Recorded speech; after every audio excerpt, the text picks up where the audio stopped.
Hi everybody, and welcome back to the farm. Welcome back. Today we decided to do something a little different and sit down to talk with you about a few things that we wish we would have known before purchasing our farm property. People constantly stop by the farm, message us on Facebook, ask us about where to start, how to start, what did we do different. And we feel like now that we are 4 years in, we can share a few things that we wish we knew before we started buying the farm and looking for the farm. Yeah, and we hope that this will kind of be a little bit of a series of sorts that we can string together or at least create. It's promising, it's promising. Create a playlist here on YouTube for reference that folks can go to and maybe update it with a few other talking points.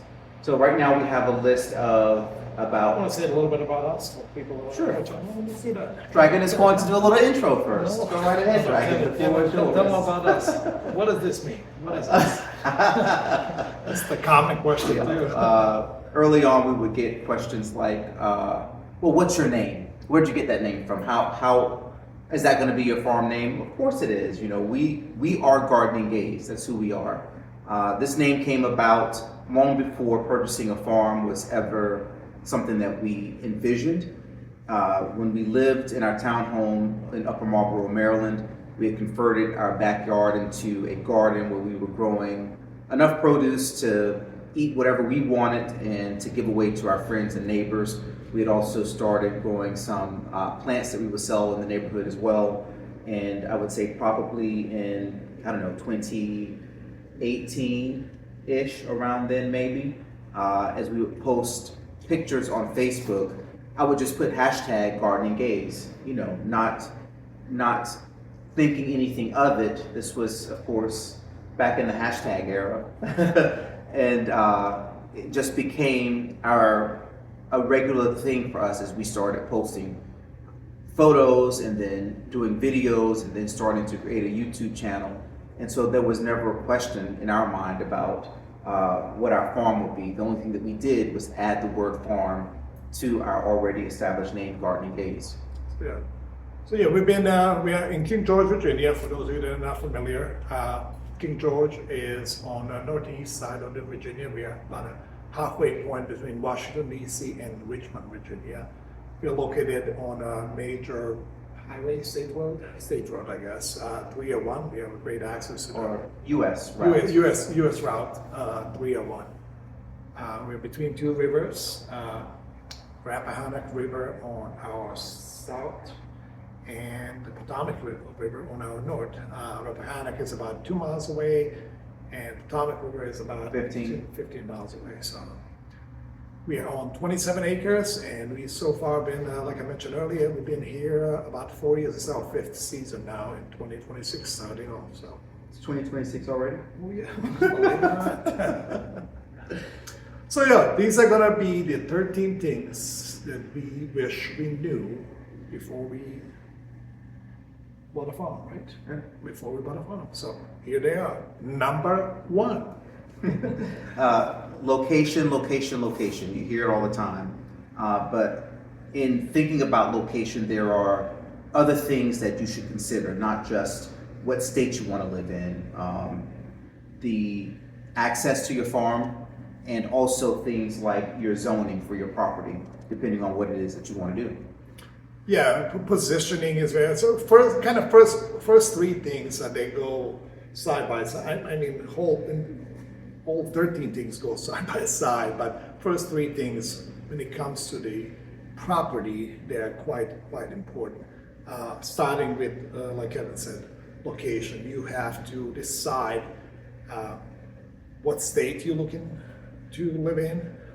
Each state has a different farming laws, agricultural laws, what you can sell, what you cannot sell, how amounts of that you can sell, and things like that. Positioning of your property, what I mean by that is how does your property faces. So if you're looking to grow crops and you have a sloped property that faces north, not much is going to be growing there because your property is going to be shaded. We often get approached by people that, how much are wooded, how much is cleared. All of that matters, and it is really hard to think about those things on the beginning. We started with up to 5 acres. That was our original.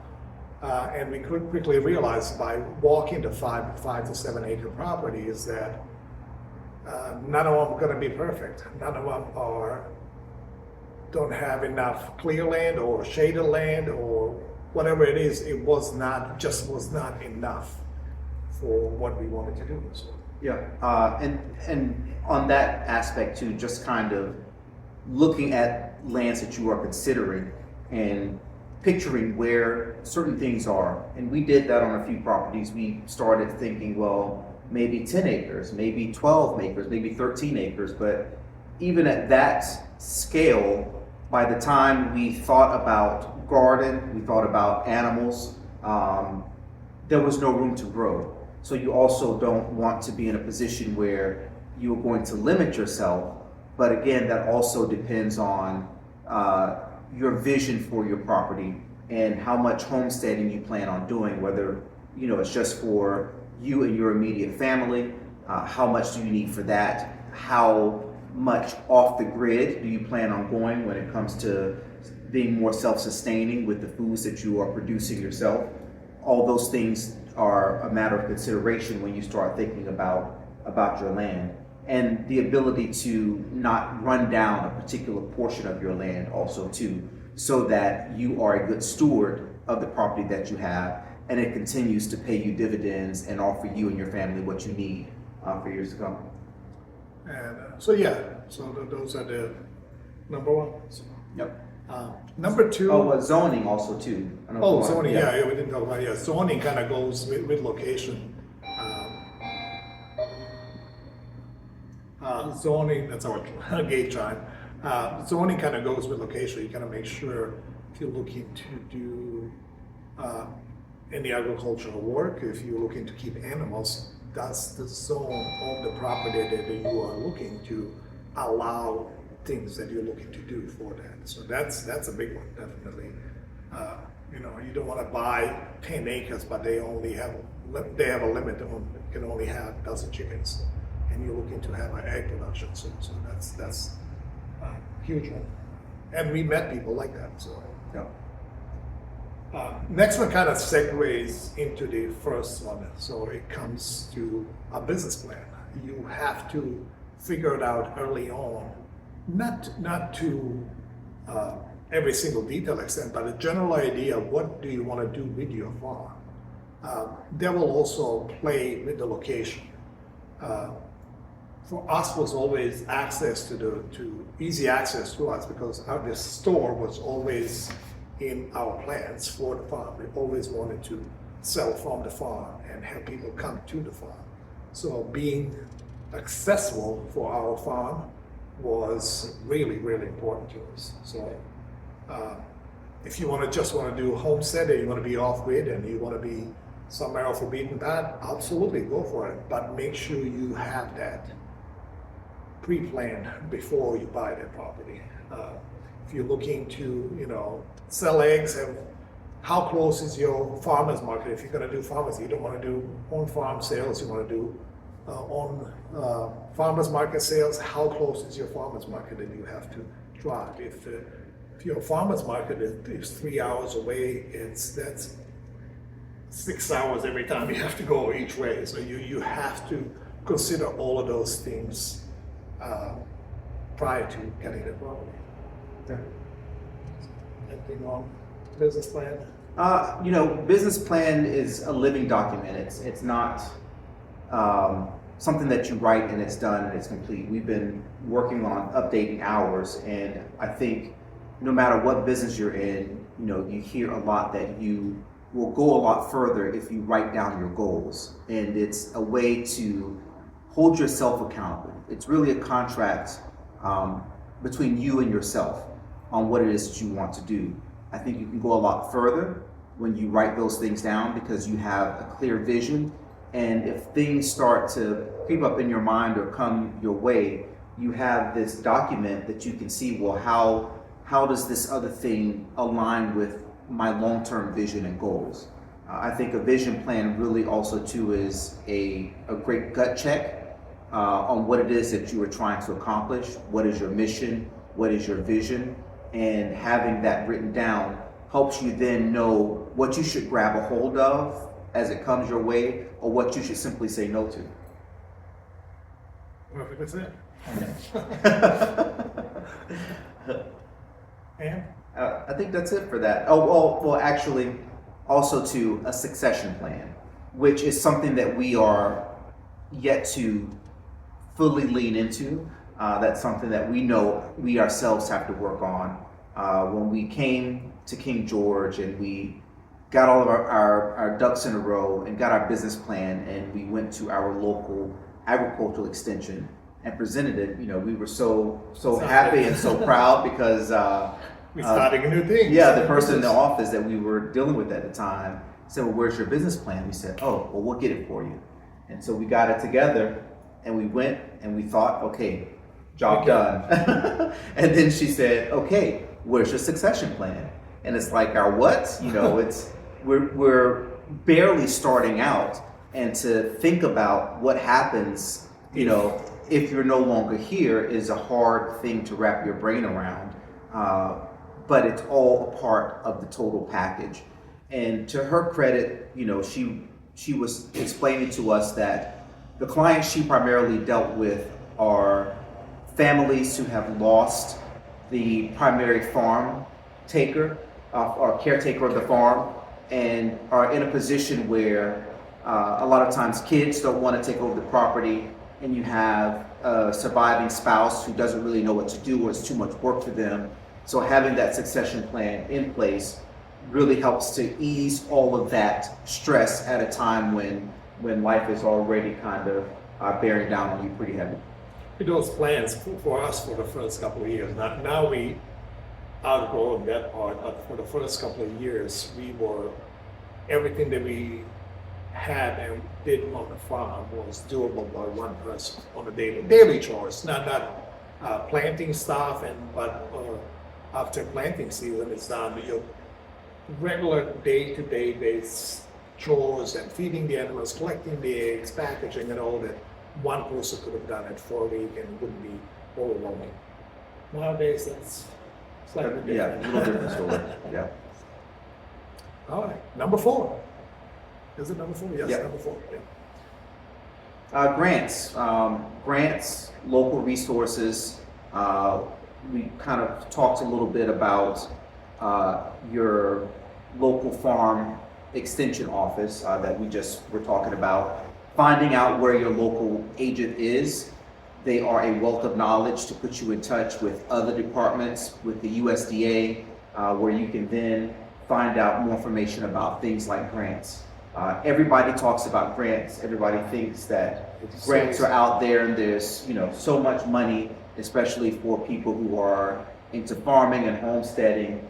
And while there may be a lot of headlines out there about dollars that are available, it's hard to find the people to talk to who can give you the information you need in order to access that money in real time. Yeah, we often meet people that, I will get a grant for first-time farmer and buy my property.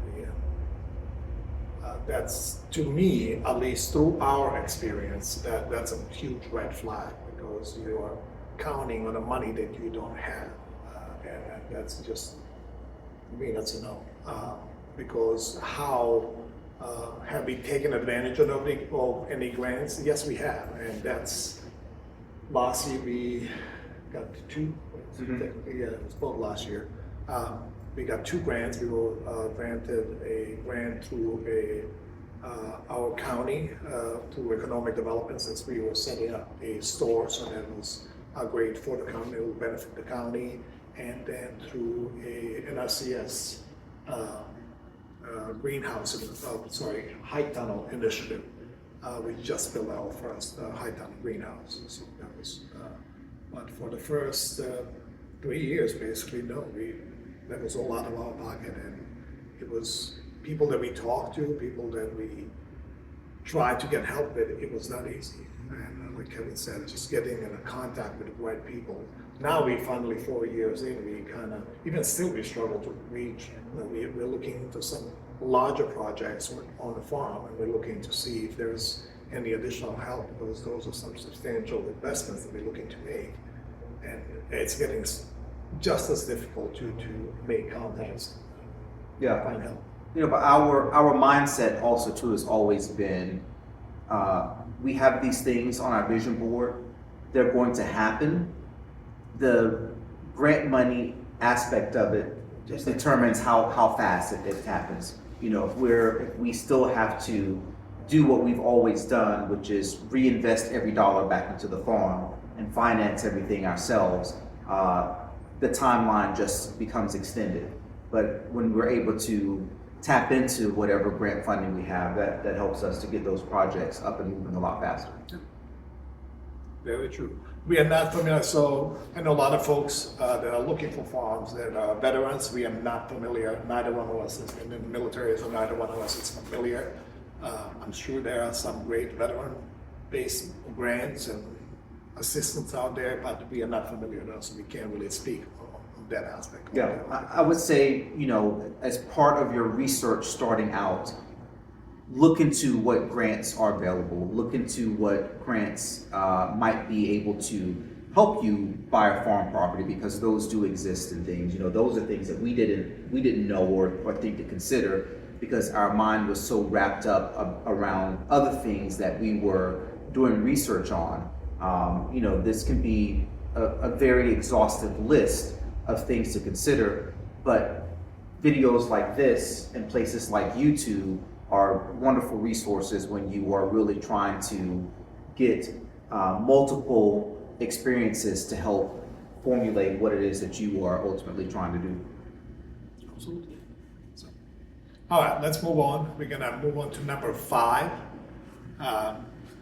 It would be, and a really important one. It can be a really costly one. Being handy, knowing how to build things with your hands, and not being afraid to make mistakes and try new things and try a new skill, learn a new skill. Kevin just mentioned YouTube. YouTube is your biggest friend when it comes to on how to.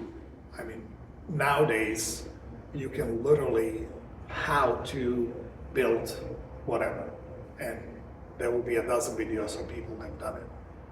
We use it pretty much almost on a daily basis. We do our own YouTube videos, but definitely that was a huge resource for us. So make sure you're coming with some kind of skill to start a farm, start a homestead, start what you're doing. Gardening, Kevin mentioned we gardened in a townhouse, and then we just expanded everything made it bigger. So there was a great, I grew up on a farm originally. I'm originally from Croatia. I grew up on a farm. Farming was way of life for me, my first 18 years of life, but that was 30 years ago. So, I had to remind myself how to do some of the things. And like I said, YouTube was my definitely go-to. So along with that is also finding professional help. Oh yeah. Finding professional help also too. You have to know what you don't know, and know when to be able to call in somebody else when you're able to afford it, to save you time, to save you energy, because this is a very labor-intensive undertaking, and to help you to get things done right the first time without thinking you're doing something right and it's going to be even more costly later. Know how to put your ego down with certain things and reach out to folks who are better skilled, work a lot faster. We are not spring chickens. I say I don't know many people who decided to go into farming in their 40s like we did, but you learn the value of having people who know more than you at your disposal and being able to tap into them to come and help with certain On the things. flip side of that, keeping in mind with the previous points is if you are somewhere middle of nowhere, how easy it's going to be to get that help. If you're looking to take down trees, if you're looking to till, we came to this property, we didn't even have a truck. We had a Kia Optima and Hyundai Sonata, two four-door cars, and we haul 2x4s in it, we haul dirt, we haul everything until we got the truck. And truck we got following spring, something like that, I believe. Yeah, 6 months after owning a farm. There were many doubts for us. Everybody was like, how are you going to farm? You don't have a tractor, you don't have anything, but we still did it. We had a plan. But for the things that we, like tilling the land, we had to depend on other people. And sometimes it's not easy to find help like that. And if you are in a really rural community or somewhere, and like I said earlier, in the middle of nowhere, it's going to be hard to get people to you to do the jobs, those kind of jobs. So. And the thing you have to consider is, you living in a farming community, surrounded by other farmers who are farming. Everybody is trying to operate on the same schedule. So when you need your land tilled to start planting, and you're trying to get assistance, the person who has the equipment to do that is also trying to till their land and get their things planted. So it becomes this whole catch-22 of needing to get help, knowing who you can call, but they are also busy doing the same thing that you're trying to get them to come over and do. So keep that in mind. All right, number 6, is it? Yep. For people that are looking to make their farm a business like we did, what is your customer base going to be? How, like I said earlier, farmers market, or is it going to be a local on the farm? Is there a demand for what are you looking to do in the area? Kevin went to every farmer's market in the area when we were looking for this property, just to see what is on the farmer's market, what people are offering. You should do that too before getting the property, getting involved with the property, just to make sure that you are not 27th person selling eggs at the farmer's market. But yeah, things like that, having that, some kind of base of what the outlook of your business is going to look at, what your customer base is going to be, it's definitely helpful. So Yeah, some of those things you won't know until you are actively in the process of doing it. But nevertheless, these are always questions you should have in the back of your mind, and remain open to shifting that. Dragon says all the time, just because he makes a product that he enjoys doesn't mean that our customers are going to enjoy it as well. And then there are things that we grow or we make here that we don't necessarily enjoy, but our customers love. Yeah, definitely farmers market is going to be your best gauge, I guess, to see what the local demand is for. Is there enough produce at the farmers market? Is there enough eggs? Is there enough meats? Is there enough local things that you can produce? All right, so number 7, this is whether you do a business or you don't do a business. This one is huge. I think this is the guy to talk to about it. Bookkeeping and accounting are very, very important. Money in, money out. And sometimes, some days it might seem like there's a whole lot of money going out than money going in, but you still need to keep a track of where that money is going, so that you can then figure out what your return is, whether it's worth it, where can you make adjustments, and then having an accountant who is familiar with the type of business that you are looking to get into.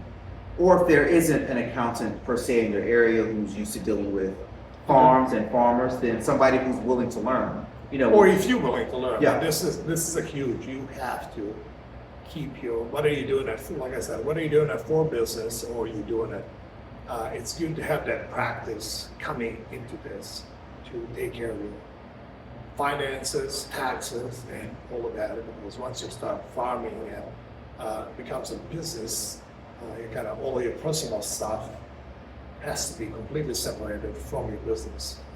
And if you're in a state like Virginia, where we are, then there are additional taxes that you have to pay, for personal property taxes, for equipment, business equipment that you have, and all those things are things to consider when it comes to the money that's going out aspect. All right. All right, number 8 is animal protection and the health care of your animals and your livestock. So you got some animals, and how are you going to protect them? That's a huge one. It's easy to walk into Tractor Supply and you see those little cute chicks. You just bought that property and you see those two chicks, and you're like, oh, I'm just going to get it. We did it. We definitely did it. And they grow fast. Chicken only takes about 5 months to get to the full size. Some a little bit longer, some a little bit less, shorter. But on average, about 5 months. 5 months to get to the full size. 6 months to start laying. So you need to know all of those things. Where you're going to house your chickens. And chickens, I would say, they're going to be the easiest to house. If you're getting into goats or any other larger animal, that just expands and becomes even more expensive. What if that animal gets sick? Then you need to keep in mind how easy access to a vet am I going to have, especially if you have larger animals. With chickens, there's a couple of remedies that you can do at home. Research those always on the YouTube what kind of remedies you can do for basic chicken health. Same kind of applies for turkeys, ducks, most of your poultry. But when it comes to larger animals, starting with goats, with sheep, cows, anything like that, how easy it's going to be for you to get the vet out to your property, or how far it's going to be your pharmacy to go to and get the medication for that animal. Yeah, chances are if this is your life, then you're not living near big city amenities. This past year in 2025, we added sheep to our farm, and that came with its own new set of skills and things we needed to learn, Challenges. including finding a vet that could come out to see the flock, because if you're dealing with multiple animals, it's not easy to pick them all up and take them in to see a vet. So a vet that can come out, or a vet that's accessible for you to go and pick up medication. And even for us, it's about 45 minutes to an hour away for the vet that we found that we use. So it's all of those are things that you have to wonder about and think about and keep in mind as you are starting to add certain things to your farm or your homestead. Consider everything that comes along with that too, the full scope of the care that they're going to need. With that, most of the veterinary offices, your regular dog and cat offices, they don't even treat larger animals. Right. So that's, you're looking at, there's Petco nearby, that they have a Banfield hospital there, but unfortunately they don't treat animals like that. So. And one thing that we hear from people all the time who come in talking about an issue with their chickens, a fox or a coyote has come along, the flock has been decimated, and they're asking, are we selling any laying hens? Dragon's first question is always, do you have an outside dog? And 10 times out of 10, the answer is no, we do not. On our farm now, we have 5 dogs. Trinity is the only pet that we have on the farm. And even she earns her keep when it comes to protecting the animals and getting rid of unwanted vermin and things here on the farm. But everybody else, they have a job to do, and understanding that the pets are part of your family, but they are also here to work. And when you get the right animals, and add them to your farm when it comes to livestock dogs, then they will want to do the things that you have them outside doing. And we were talking in preparation for this about Bella, and even though we know that we needed to add an outside dog, Bella was a surprise for us. She kind of, just fell into our laps a little bit. The family posted her in one of the farming groups that we were in, and gave her away for free. And who's giving away a free full-blooded German Shepherd? And there's of course this long list of people, and we find out later that their daughter was one of our YouTube subscribers who watched our videos, and that's how Bella ended up choosing us as her family. And Bella has been the best addition that we've ever had on this farm. She is, if you've been here and you've seen her in the videos, Bella is amazing. 12 out of 10 stars for her. She's a workhorse, and because all the other dogs came after her, she has taught them what to do and how to do. Even when Bella and Snow had puppies and we decided to keep Bruno and Chaz, we would take them out around the farm at different times of the day, because Bella's energy is different in the morning than it is in the evening, than it is at night. And so letting the younger pups understand that and see and learn from a more experienced dog on the farm is good. People also too often ask, oh, how did your dogs get so good? How did you train them? Well, you can't have a pushover person in your household when you are dealing with animals, especially livestock guardian dogs, because it really is a matter of life and death when it comes to that. Your dogs need to know that you are in control, you are in charge, and when you give them a command, no matter who it's coming from, they are unafraid to go out and to execute and investigate what's going on. Yeah, animal protection, daytime predators, you have hawks. For the chickens, you have hawks, you have foxes, coyotes, and then night times you have the night crawlers that are, you have raccoons, possums, weasels, and all of that. Night times, it's mostly housing. You got to make sure that the animals have a nice housing. Daytime, it comes to definitely dogs. Dogs will play a good role for nighttime or daytime. You start bringing in feed for your animals, and guess what? What that feed is going to invite? Mice, rodents. How do you prevent that? Cats, that's the best one. You can set as many mouse traps as you can, but if you're constantly bringing in feed, and when you just start, you don't have a big feed bin to put their feed into. It's still sitting on a pallet or sitting on whatever it's sitting on. The bag is exposed, and mice will find it in no time. And by a couple of weeks' time, you will have a big rodent issue and animal feed all over the floor. Getting wasted, you're losing money there, so it gets quite complex. Animals are important on your farm. Treat them as, we always said, all of our animals other than Trinity have a job and a purpose on the farm, and we treat them as such, so everybody knows their place on the farm. And, keep that in mind. Yeah. All right. Number 9. Number 9. Brother, come on, you went to school. Can study? You took a semester. Dragon and I. Dragon helped me with my weather and climate class. Right. Yeah. And never took a class. Weather is also important. When we were climate. Yeah. When you picking your property, climate to be specific. More specific. Yeah. Climate is going to be. We considered that. We left Florida. I'm a native Floridian. We left Florida in 2013 and moved to Washington, D.C., where we lived for 3 years before moving to Maryland, before then coming over here. And growing up myself, and then Dragon having lived in Florida for as long as he did, we were familiar with hurricanes, familiar with heat, familiar with drought, familiar with humidity, storms. And when you start thinking about properties and you start thinking about places that you see some of your favorite YouTubers are in, they're in North Carolina, they're in places that are still along Hurricane Alley. And while some of those climates might feel and seem attractive, you have to consider what Mother Nature may or may not have in store for you along the way as well. And we thought about that. You know, we had that conversation early on and never even looked to consider certain areas that were constantly getting hit by hurricanes during hurricane season.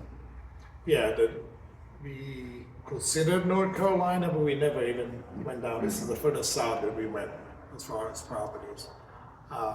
Also, the climate will affect weather will affect your animals that you keep on the farm. If you keep keeping animals, that will definitely. And same thing with your crops. What are crops also? What are you looking to grow? Are you looking to be a citrus farmer? That's not going to happen if you're in Virginia. So, what are you looking to do with your farm? You're going to have to consider what kind of weather you have in that region, and what kind of animals. When you consider animals bringing on the farm, what kind of weather can they handle? In majority cases, and despite the popular belief, cold weather animals are actually more resistant to than a hot weather. You have to protect them from heat more than you do from cold. You have to protect them from both, but you will lose far more animals to heat than you will to cold. And I think that gets overlooked way often in the farming community. Yeah, we had rabbits for a couple of years here on our farm, and we pushed pause on rabbits right when we started doing the renovations inside this barn.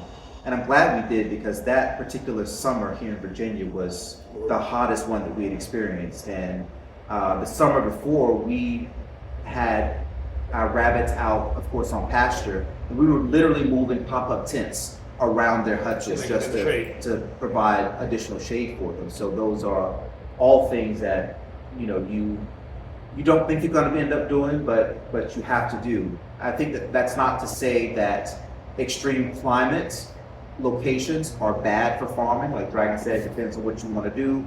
You look at YouTube, and some of the more prolific flower farmers, for example, are in the northern climates, and they grow the most beautiful flowers, even though their growing season is a lot shorter. So it really boils down to what it is that you plan to have on your farm or homestead, and how does the climate contribute or detract to what that is. If you are really dead set on something, then maybe it just means you don't get to do it as long, or you have to downsize what it is that you have to be able to take care of your animals or whatever it might be during those times of the year when it's less comfortable for them to be outside. All right. Bless you. Excuse me. Where are we? Number 10? Number 10. Number 10. This is a big one. That gets also often overlooked. How physically demanding running a farm is. I quit my career as a hospitality manager after 20 years and went full-time farming. We sacrificed a lot in the last 5 years. We have finally, after 5 years, taken the first vacation, thanks to some amazing friends that we are around. But we got some looks from friends, from people when they ask, well, what do you do for a vacation? How do you go on a vacation when you have all of these animals? And our answer last 4.5 years. So we don't. We already planned for that. Animals need attention every single day. You can have chickens on automated feeders, you can have chickens on automated waterers, you can have automated coop door. Yes, that can help you for a couple of days.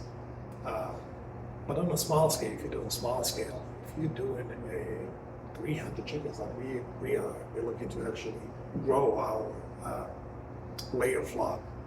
That is, we touch our animals every morning and every evening. They get fed by us, they get watered by us. every single day, and that takes a toll on our bodies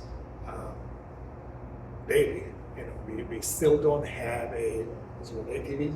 Yes. We're hoping to this year to get one because we walk a lot, and it can get tiring, especially your cold winter days, your rainy spring and fall days, or your hot summer days here in Virginia. Who's familiar with Virginia climate, it can be 100 degrees and humid when it comes to late July.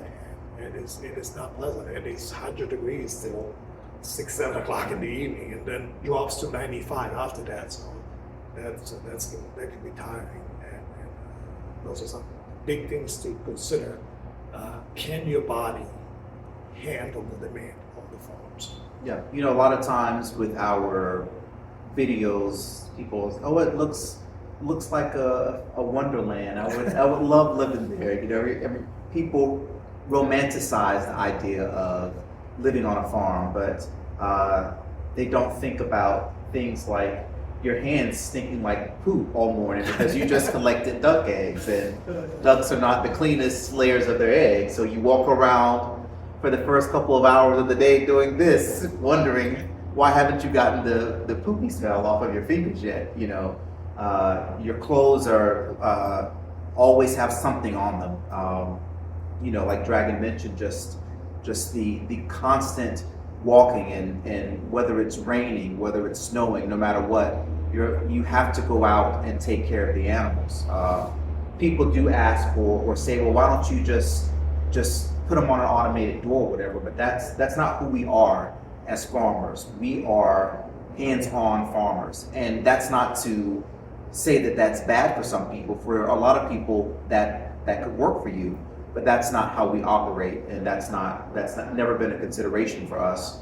And we enjoy spending time outside and with our animals. There's a symbiotic relationship.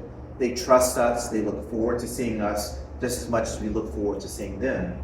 And that kind of, you know, dovetails into the other side of the coin. On the physically demanding side is that it's also highly rewarding what it is that we do. We tell everybody all the time how we know that we are going to live a lot longer now that we have moved to this farm. You still think that way? I know that. I don't know, my bad feels otherwise. Because we're outside a lot more, we're more active, and I think the biggest shift that happened the earliest on is the amount of stress that you feel in your life just kind of completely melts away, because your responsibilities and the things that you care about are completely different than the things that you used to care about before you leaned into this type of a life and living on a farm and becoming a farmer or having a homestead. And all the little minutia and things that used to get you riled up, they just don't matter anymore. You know, you get out of bed because your animals need to eat, you know, not because you are upset about something or you're trying to go off to a happy hour or something like that. You know, those things are all well and good, and we enjoyed them at a certain time of our life, but we are in a new season and a new chapter, and here's where we are now. And so the rewards look a lot different for us in this chapter than they did for us in the last chapter. Absolutely, yeah. That's Good it. job. That That's was it. good. It's amazing. I mean, you can't follow that. You can always follow that. All right. Your village, Kevin. What about your village? Yeah. So number 11 on our list is your village. Surrounding yourself with the right people. I'll let Dragon lead off on this one, because he talks about this often. You know, so you're coming hot. You're coming super excited. I'm buying a farm. I have all of this, and you are expecting all this support from your closest friends, from your family members, from your relatives, that they're gonna come and support you. And in our cases, and I can speak for many other farmers that we talk to, that is not the case. When you start a business and you're trying, you know, getting your stuff out there on your social media, and you're hoping somebody will share your post that you have 2 dozen eggs to sell, and you're asking your friends, can you share my post? And 9 times out of 10, they're going to say no, or say yes, I'll never do it, and you are just devastated emotionally how hard it is to get support from people that you actually believe in. And it can be discouraging. On the flip side of that, complete strangers, very first customers that we had, those became our biggest cheerleaders that I never expected. That complete stranger will share your post, Facebook posts on daily basis when your family member or your best friend would not do it. And it's really been eye-opening for me, realizing how hard is that. And having the right people around you, it is definitely, Kevin just kind of touch base once you start going, and then there are going to be so many people that's going to doubt you. I know my employer made fun of me, giving me additional $20,000 to stay as general manager of a restaurant, and it wasn't about the money anymore. I just was not happy doing what I was doing, and I wanted to do something different. And my boss was, "You're gonna farm? How do you think you're gonna do that? Where are you gonna find customers? Where are you gonna?" But I knew that was my calling. I knew that was something that we wanted to do, and I believed in it. And found our village. Kevin's one found our village, and where we are now. That it has been beyond amazing. Yeah, absolutely. You know, when we started doing this, being who we are, living in a town like Washington, D.C., even when we lived in Maryland, you know, our townhouse was only 20 minutes from the Capitol. A lot of our friends who we had hosted in town, and, you know, we would go out to all the bars, and the bartenders knew our drinks, and you know, our friends always felt like they were getting this elevated party experience when they were with us. We would traveled internationally, you know, once or twice a year, would always plan these trips with groups of friends. And now we are saying we're going to walk away from a life that a lot of our friends were trying to get to. And here we are on purpose saying, that's okay, I'm leaving. They can have it. Was a head scratcher for them. And people that constantly called you that you were family, just never had a question at all about the process or what it is that you were doing. And it can feel like it's putting you down, but you have to remember your why. You're not doing this for them. You're doing this for yourself. Maybe they'll come around, maybe they won't. You know, Dragon talked about our first customers becoming family to us. And there's a quote that I like that says, "You haven't met all the people yet who love you." And that's been the case here on our farming journey, and as we continue to grow our business. You know, all of that said, I'd be remiss if I didn't point out the fact that my parents are some of our biggest cheerleaders. You know, my mom and my dad have been day one supporters of what it is that we're doing here. We talk to them every day, if not more than once a day, usually. And having their support has really meant the world to us too as well. So when you do have that support and you find yourself in situations where the support you thought the people that were going to be your biggest cheerleaders, you have to align yourself with the good energy that's out there and let the negative energy fall to the side. And once you get the ball rolling, it's just radiating that energy and letting people in your life that have that energy and absorb that energy, giving you the same feeling back. And that's been journey here, definitely. Just we won that. You mentioned that for this. We ended the fourth year. After 4 years, we won best of the best for the county. We were voted best local business in the county. We were voted best agricultural business. We were voted best family-owned business and Best overall. and best overall. Thanks to community or that started as complete strangers to us, and that speaks a lot. Many of those strangers became really good friends of ours, and some, like Kevin said, became family to us. Number, where are we? Number 12. Oh, this is a big one. This is a huge, huge one that people always underestimate. So, The power of social media.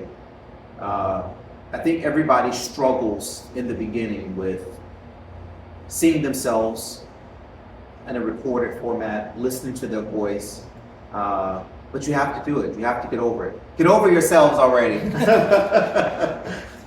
The best way to get over yourself is to just do it. Record the video, post the reel, post the short clip.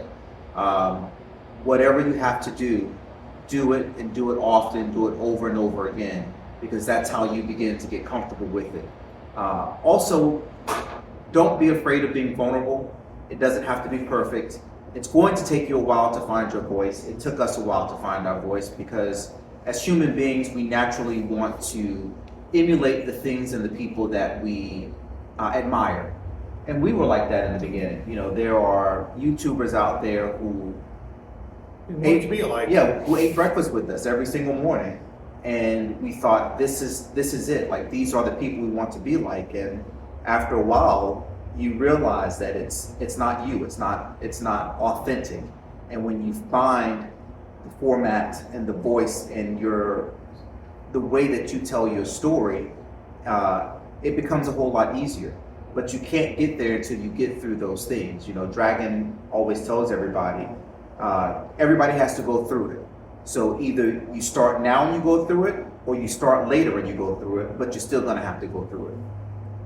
Yeah, good. So again, to rephrase that, if you're looking to build a business, you have a power of social media that will be the fastest way to build your business locally. That was our experience, and I can definitely vouch for that.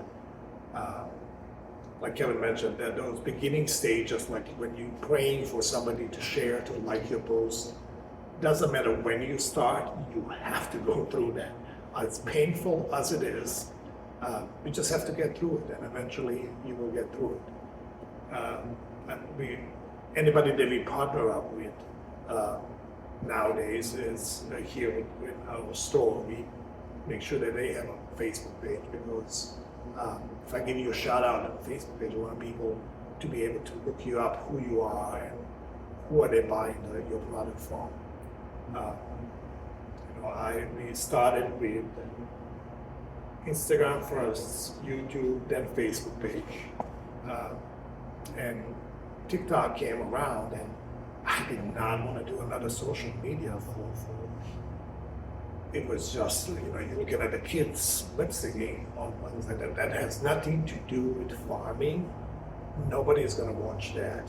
And then I was like, just let me try it. I'll post the same video that I have on my Instagram. I'll post it on TikTok, and then it gets like 5,000-6,000 views. And that was like, wow, okay. And we kept posting it.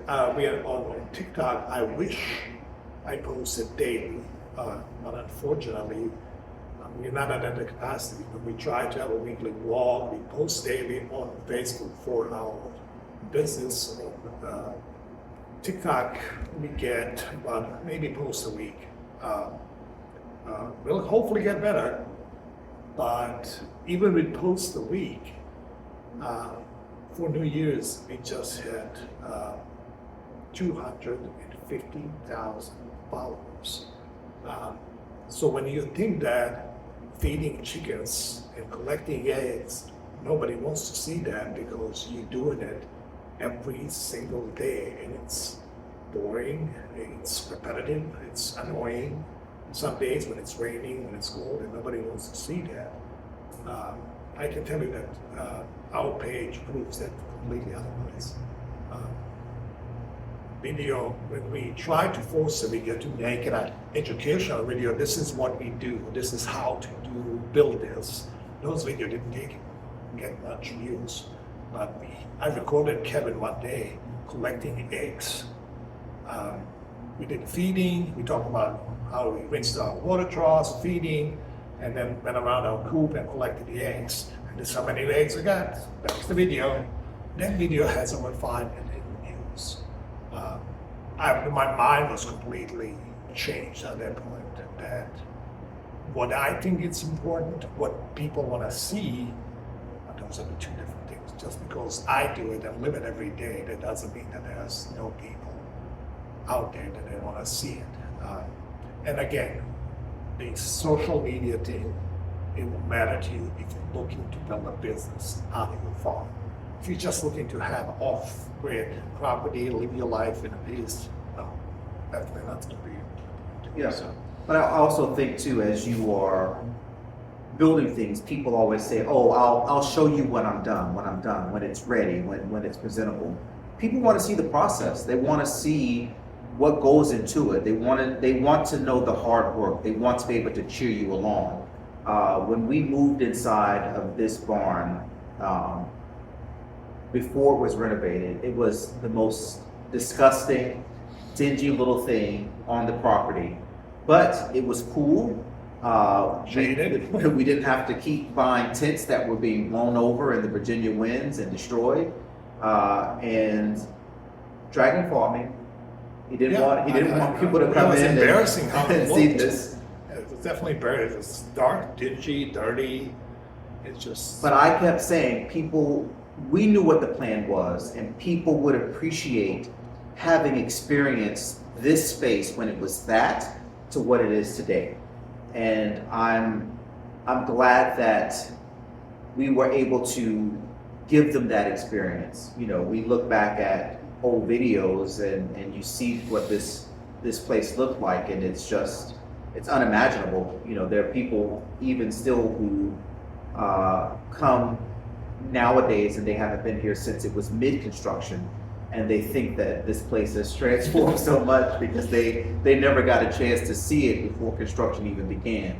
But people really do want to see your process. They want to be able to cheer you on. And also too, it's a great way for you to go back and see how far you've come by documenting. Even if you never show it to somebody, you're never posting it on social media or whatever, having those little diaries that pop up in your memories or however your phone lets you know what happened a year ago, 2 years ago, you will appreciate having captured those moments in a video format so that you can look back and say, wow, that look at how far I've come, and that really will propel you onto the next project.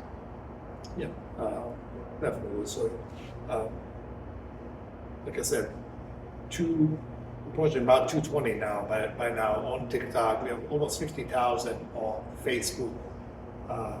We have 7,000 on Instagram and 7,000 on YouTube. On daily basis now, we get people, oh, so your TikTok video, I live down in Richmond, which is an hour away. Oh, I had to come and see and support you guys. Same thing, oh, I live in DC, I live in Baltimore, I live in Philly, I'm visiting my parents in North Carolina. I saw you guys, your video popped up. I had to stop by, and it touches people that you never thought it would be in your reach. So, huge one. And last and final one, I think this is the most important one. What is it? Tell me. That Kevin believes in me. Do I believe in Kevin? Believing in each other. That's the biggest one, and that's the one that matters the most. Ignoring all other 12 that we just said. If you don't believing in each other. If this is just one of the dream for one of us, I don't think that this will succeed. We meet people often that my wife wants to run a farm, my wife wants to have animals, and my follow-up question, what about you? Do you want to? And when they say, no, I don't really care for them, I'll give them, I was like, then you guys shouldn't do it. You have to find something that you both love, because on those hard days that we mentioned earlier, the person next to you is going to be your biggest supporters. Yeah, absolutely. You know, I always say that you never know what two people talk about when their head hits the same pillow at night. And it's kind of funny along this journey. Some of my friends thought the dragon was forcing me to do this, and some of his friends thought that I was forcing him to do that, which I think means we were probably doing a really good job at and with all the confusion among some of the folks in our circle.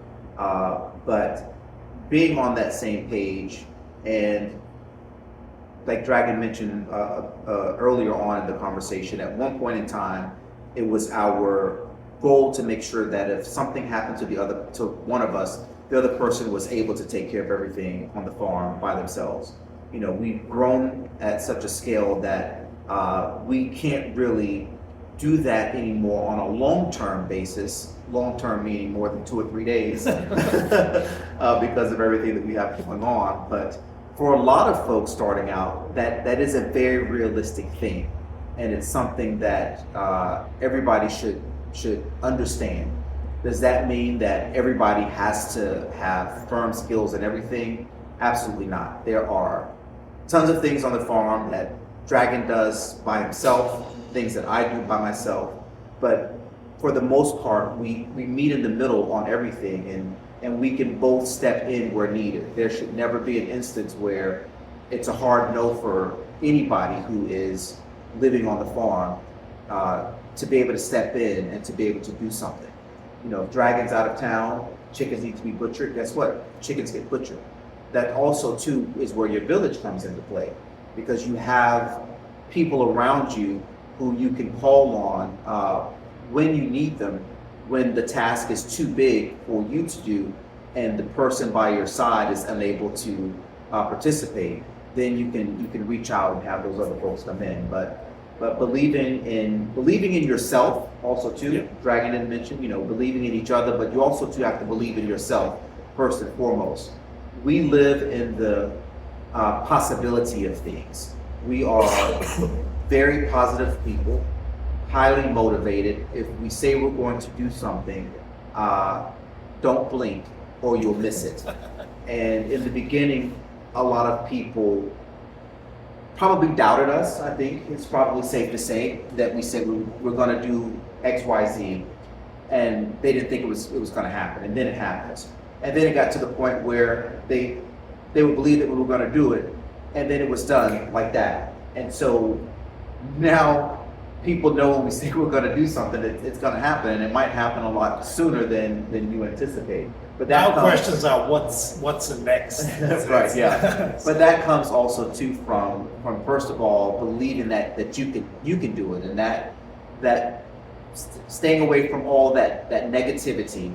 You know, I believe that you have to be responsible for the energy that you put into the world, but also the energy that you allow into your space. And you have to protect that at all costs, because that's the only way that you can really thrive and move forward and stuff. You know, the glass is always half full, even on those days when we are facing setbacks, we have issues and other things. We're gonna be okay. And we tell each other that all the time.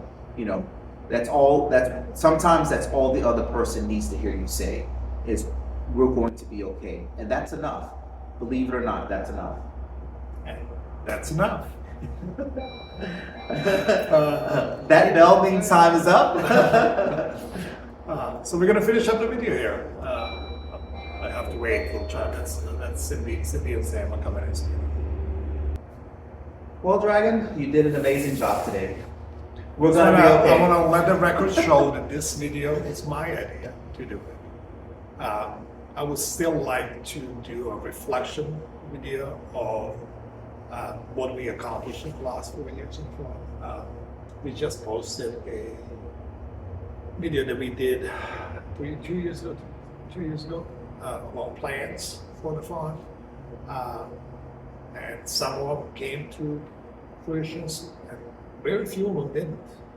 Only one that I can recall is the kids that did do pets. Yes. But yeah, we would like to do more of this type of videos to educate people our experiences. Yeah, and knowledge is powerful and it's sharing. We've always been transparent about how we operate, and we just don't have the time to sit and do this with all the people who ask. So doing it in this format allows us to share our knowledge in the most effective, hopefully, and efficient way possible. Yeah. Well, thank you guys so much for coming along for this. Like Dragon said, we look forward to doing another video similar to this with another list as well. If there are things that We missed. yeah, Or let you us think- know. or your experience is a little bit different, please. Add them to this thread in the comments below. Yeah, I think that's it. that's it. Well, thank you guys for letting us do this, and we'll see you in the next video. See you soon. Cut! Right.